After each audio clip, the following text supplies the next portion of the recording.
Je vais laisser la parole à Madame Brard, animatrice du comité de réflexion éthique. C'est un plaisir pour nous de vous accueillir au premier colloque du comité de réflexion éthique de la vie active. Et je parle d'ailleurs au nom de tous les membres qui constituent ce comité.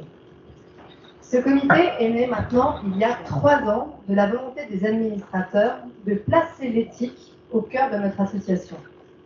Il est en effet important, dans le domaine qui est le nôtre, l'humain, de tendre à des pratiques plus responsables, justes et respectueuses de la personne. Contrairement à ce que l'on pourrait imaginer, l'éthique, dans le sens où nous l'entendons et la pratiquons, doit être proche des réalités de terrain. Elle se doit de répondre aux préoccupations des professionnels, des familles et des personnes que l'on accompagne.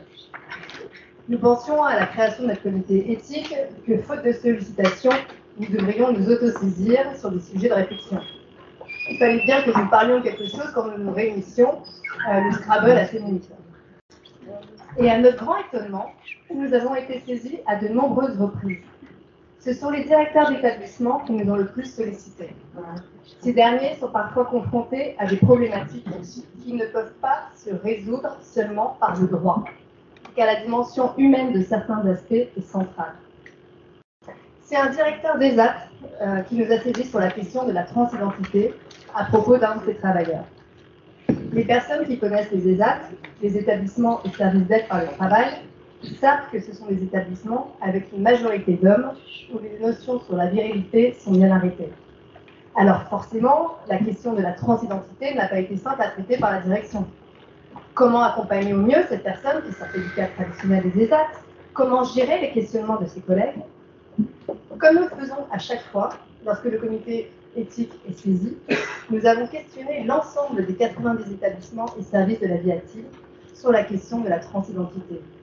Cela nous permet de croiser les regards et les expériences sur le sujet. Plusieurs établissements de différents secteurs nous ont répondu.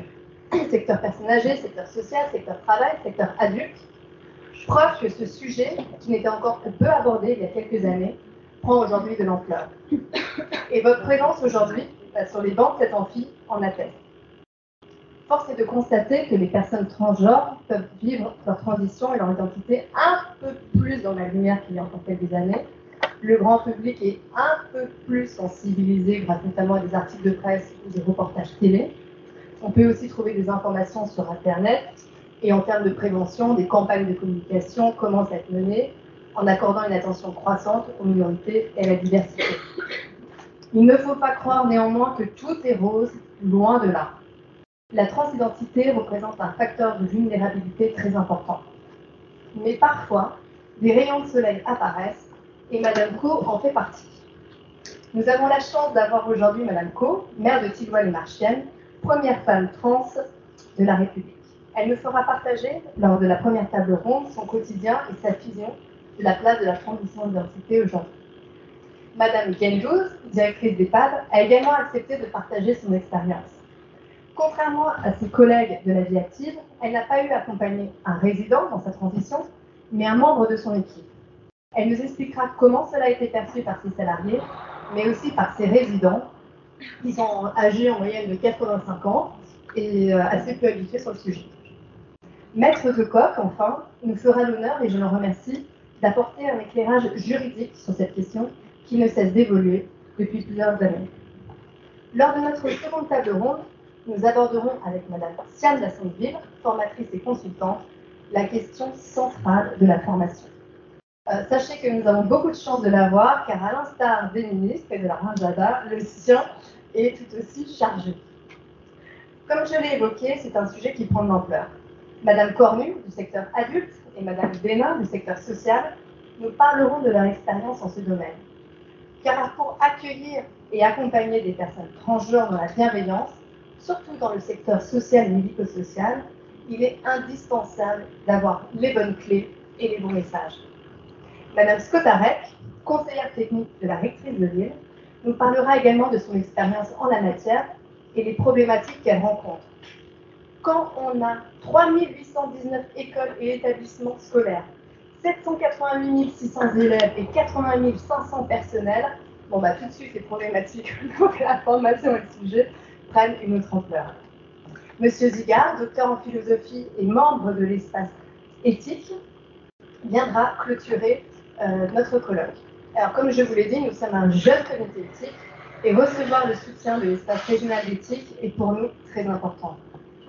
Pour animer le débat, nous avons la joie et l'honneur de recevoir M. Lachery, chef de service au service tutélaire de la vie active, et il aura la lourde tâche d'être le gardien du temps des débats qui déjà commencé à parler. Avant de débuter notre première table ronde, je vous propose de regarder un court-métrage que nous avons réalisé suite à la publication de notre avis sur la question de l'accompagnement des personnes transgenres. Notre philosophie, comme je vous l'ai dit, est de rendre accessible l'éthique au plus grand nombre, de susciter l'envie de lire notre avis et à travers ce petit film, que vous puissiez tous en débattre. J'espère qu'il vous plaira et qu'il vous donnera l'envie de lire notre avis. Bon visionnage et à tout de suite.